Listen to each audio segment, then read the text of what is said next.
John, when you talk about how the foul trouble the team got into in the second half changed your defensive intensity? I mean, it didn't change how we played defensively. We just got a lot of quick fouls in the second half.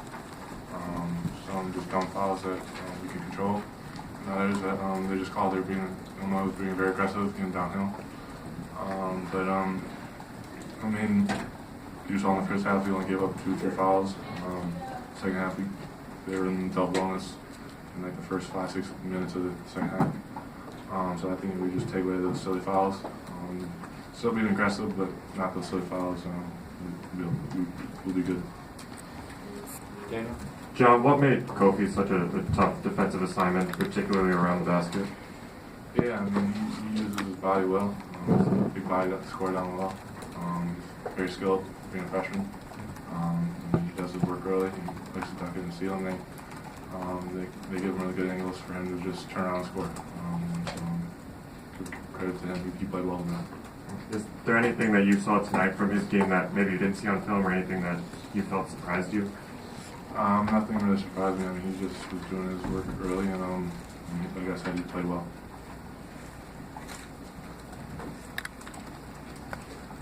Eli, just how much did Coburn's rim protection just alter or change what you guys were trying to do offensively? He was definitely a presence tonight. You got to credit him. He was active offensively and defensively, but I think we settled for a couple jump shots that we could have drove, but you got to give credit to him. Anything else for our players? All right, thanks, boys. Questions for Coach Howard, please?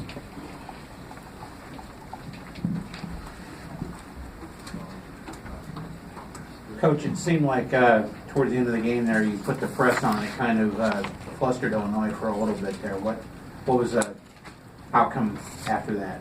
Well, we saw that we got down, and we needed to make a run back. We kept the press off throughout the game, and I thought that was the perfect time for us to be more aggressive on the defensive end and see if we can cause some turnovers. Fortunate enough, we were able to do that. It just so happened one possession when they got the ball, they went down and got offensive rebound putback, and that sort of like broke the momentum. Juwan, how does Kofi change a game? We haven't seen a big man like that here in a while. Well, Jon said it. I mean, his presence alone was very strong for them in the inside. He was battling, very physical guy who is one of the best offensive rebounders in NCAA basketball. So tonight, I think he got 6 offensive rebounds, and he scored a lot of points in the paint on his duck ends. But we knew we had to battle him. Give him credit; he did a really good job. They did a really good job of finding him. Coach, you shot 3 of 18 from the arc tonight. Is that something that you didn't shoot the ball very well, or do you think Illinois' defense after the arc was a presence in that? Well, the first half, I thought we took too many quick shots. And I think what we're really good at is moving the basketball and making the defense work. My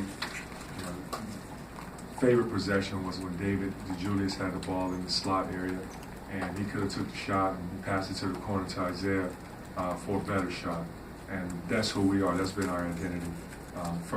Second half, we had some good looks, and the ball just didn't fall in. Andrew? Juwan, on the full court press, we haven't seen that too much from you. I don't feel like this season is. How often do you practice that? Trust me, we practice it. It wasn't anything I just made up. That's what this game is all about. You got to prepare for situations when you're going to need them on the defensive end as well as on the offensive end. And then a few minutes left in the game, you were going to check on the official, I take it, when he got knocked down to the ground. Is that what you were doing there? I mean, the official looked like he maybe got hurt. We couldn't really see from our views. Oh, okay, cool. Yeah, yes, I did. I saw you got like players, excitement of the game, and he didn't see him.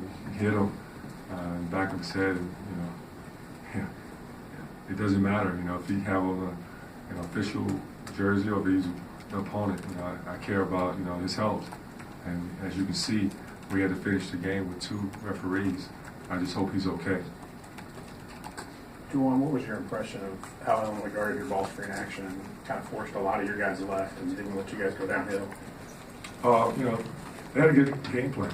You know, their coach is a very good coach, and I've watched him from afar, and I respect him a lot as a man. John, there was a play when Georgie was checking in, and it looked like he had called out what you guys planned to do, and Trent Frazier had it through. Did you feel like you tipped your hand, or was that just scouting on their end? Actually called it the wrong play. That's why I laughed. It's cute.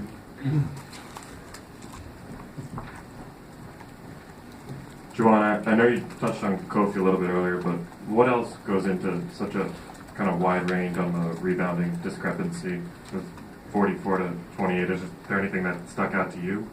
Yeah, you said it right there. 44 points in the paint. You know, we're a better defensive team than that.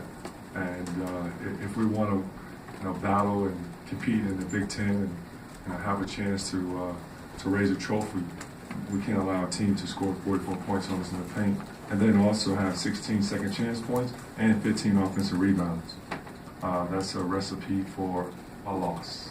Is there anything you think that they did in particular to get so many rebounds, especially on offense? He did an excellent job of wedging in, and he did a really good job of attacking glass. Not only just Coffee, but Georgie did too. They were very active on the glass. Take one or two more. Andrew? Juwan, I saw you, asking for communication from your guys on the defensive end a lot tonight. I guess, how do you think that they handled that in obviously a loud environment?